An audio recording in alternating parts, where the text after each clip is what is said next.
Guys, and welcome back to the wrap up for the 6th of March 2020. If you guys are new to the channel, this is a weekly series where we go through and we build using Trade Ideas Backtester. We build these watch lists.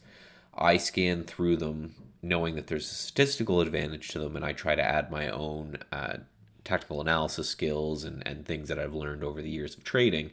And we build a watch list of 4 longs and 4 shorts, knowing again the statistics are on our side, and hopefully my technical eye is on that week.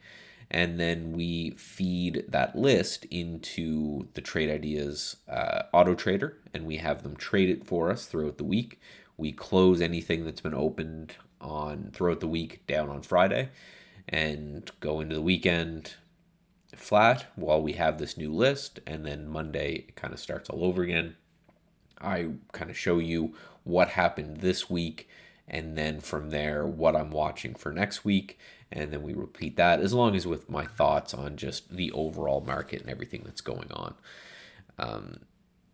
If you're interested in that style of trading, great. If not, there is some algorithmic day trading on the channel. There'll be more of that coming up. In this more volatile market, I'm doing more intraday trading, and then some discretionary swing trading and kind of my thought process and methodology behind that as well. So any and all of that, if you want anything more, if anyone there is interested in anything else, let me know. Again, everything will be kind of shown with this Trade Ideas software as a background because it's what I use for backtesting, scanning, and auto trading.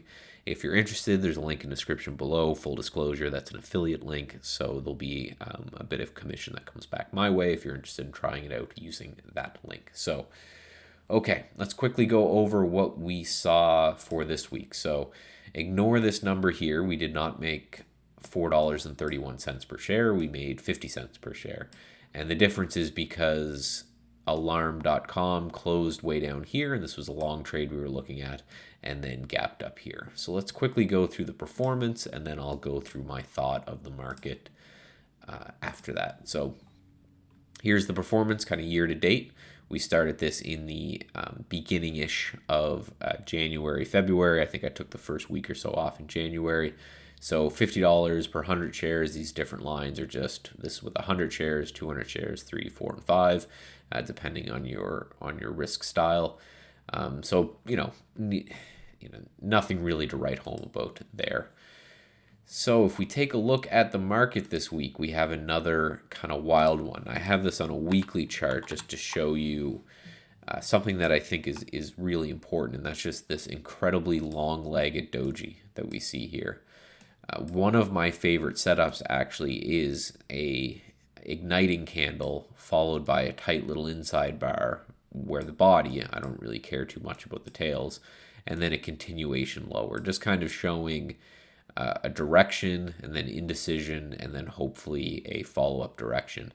And we've got a direction and we've got indecision, so I don't want to call anything, but I would be very cognizant of the week's low, which is actually yesterday's low or Friday's low as well. So pay close attention to that. If we go into the daily chart here, you can see we opened right here. We pushed up a bit. We pushed gap down pretty substantially today and just rallied right into the close there. So I'm going to keep a very close eye on this particular candle here. If we break this, I will certainly be very, very careful of long positions. So quickly wrap up what happened last week on VSAT. We were just looking for this as a bear flag continuation, and that's exactly what we got. And that was great. On Alarm, we actually got triggered in on this gap up candle and then fell apart after that. So even though that shows profitable, that was a losing trade there. FLWS, we were looking for a little breakout here. We got that, and then it just kind of chopped around, so kind of a do nothing there. And HZNP, same type of thing. We were looking for this particular area here. I said this may be a bear trap, and we got a rally up. We looked like we were geniuses here for a second, and then it fell down. Again, the point of this particular strategy is a way to be very hands-off. Just think of it as you're building a portfolio. You're letting that trade for the week and then you're closing it down at the end of the week, and then you're building another portfolio. So, if you did some more nuanced trading around these, maybe you can do better, maybe you can do worse, but this is kind of my particular way, and none of this is obviously advice. It's just some guy on the internet. So what we are looking for this week. So lumber liquidators is very interesting. So again, keep always the picture of the SPY in mind, which had a big sell-off and then a little bit of a bounce and a coil over. This is essentially what we're looking like on the SPY. However, with lumber liquidators, we've been decreasing in volume and then just kind of drifting lower. Really nothing in the way of anything dramatic. Now we look at the short float on this and it's absolutely massive. We're talking a 55% short float. So I'm just thinking if we break over here and over 10, we've got a little bit of run here. LVGO, a little bit of a short float to it, but it's more about the fact that we have this low and then a bit of a higher low and then these equal lows here. So there is some buying that's kind of happening in this area. I'm seeing this as support. And then we have these indecision candle here on Friday where we've seen sellers come in kind of twice here. So I'm thinking if we break that, then anybody who's shorted just in this region may be forced to or may just want to kind of jump ship there. VAPO with another 10% short float. I'm just looking at this again as we had a push up and then we've had this channel that has broken down. We had a gap up, and if I zoom into really close, what we see here is we had a gap up and a wick. So there's a buyer that basically nabbed anything they could under 10. And then we had another wick down today and another buyer stepping in, nabbing whatever they could under 10. So I think if we break out here, we've got certainly some room to go where there's not a whole lot of resistance. TBPH. So this looks like it may be a gap reversal. So we've had the gap and the gap tried to continue in the direction of the gap, but then a buyer came in, pushed it up, and now we've just been kind of chopping sideways with some signs of indecision up in this area and a 23% short float. So if we push into the gap here, then there could be some good short covering there. TSG. So TSG is basically a sell-off, a bounce with 1, 2, 3 indecision candles up here, and then a gap down and put another indecision candle right here. So I'm just looking to see if it breaks down under this doji. Maybe we take a run at the 200-day down here. Pet Express. We've kind of met our match at this area of resistance here. We've pushed up and then we're rejected, pushed up, we're rejected, pushed up, held a little bit above the high and then was rejected again. And then ever since then, it's been nothing but these indecision candles. And again, anyone who's followed me for any length of time know I love these. I want to see the battle take place, and then I'm going to take kind of my advantage one way or the other after the battle is completed. So there's a big fight going on here. Basically, I think if we break down this area, we've got a lot of space down here as well. Chewy, same type of industry and same type of thing, but this is more of just looking at this trend line that has broken here.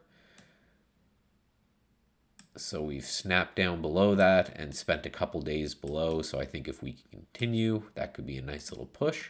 And last but not least, Lyft.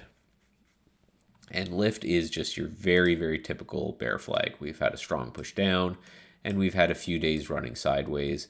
So I think it's a potential that we have another push down here as well. And all of this is happening right under the previous low. So that is what I'm looking for. Again, keep in mind everything that is from this list has some sort of statistical edge on top of just what I think about it. So if you have a difference of opinion, that's fine. Okay, it looks like alarm went right back down. So that's kind of a little bit more accurate representation of this week's profits. A quick look here at Bitcoin before we go. Some people like when I check this out every now and then. I do trade a bit of this, just like I trade anything else. I have some algorithms that I've tested, and then I use my eye on top of that. So far, it just looks like a bear flag to me, right? We see this kind of parallel channel after this big down move. So I'm just looking at it as such. I'm just waiting to see if we have a breakdown. I may add to a short position I already have, but for now, if you're not involved and you're looking to get involved, I would research and run your statistics and run your risk management on these type of flag patterns and see if they kind of suit what it is that you're looking for. I like them myself personally, just because it gives you a very defined area where you're wrong. If we break down through here, we know if we ever get back above that point, we're wrong. And that just makes, my life easier when I already know where I'm incorrect before I get in. Okay, guys, so that is it for this week. Again, just another word of warning. The markets are crazy. The news is crazy. Just adjust your kind of size accordingly. You don't necessarily need to stop trading. I've seen that as advice. It happens somewhat, but I think there's some intelligence, there's some learning to be gained by trading this market, but just do it smaller than you normally would, so that while you're treading these waters, because these are new for a lot of people, we've been in this crazy bull market for years and years and years. So there's some people who've never seen a crazy market like this. So just take your time and trade smaller. Understand that moves that may take a second before will take, moves that may take a month before may take an hour, a day, or a week. So again, just be a little more careful, trade a little bit smaller, and then just, don't panic, I guess is the biggest thing. And trade safe out there, guys.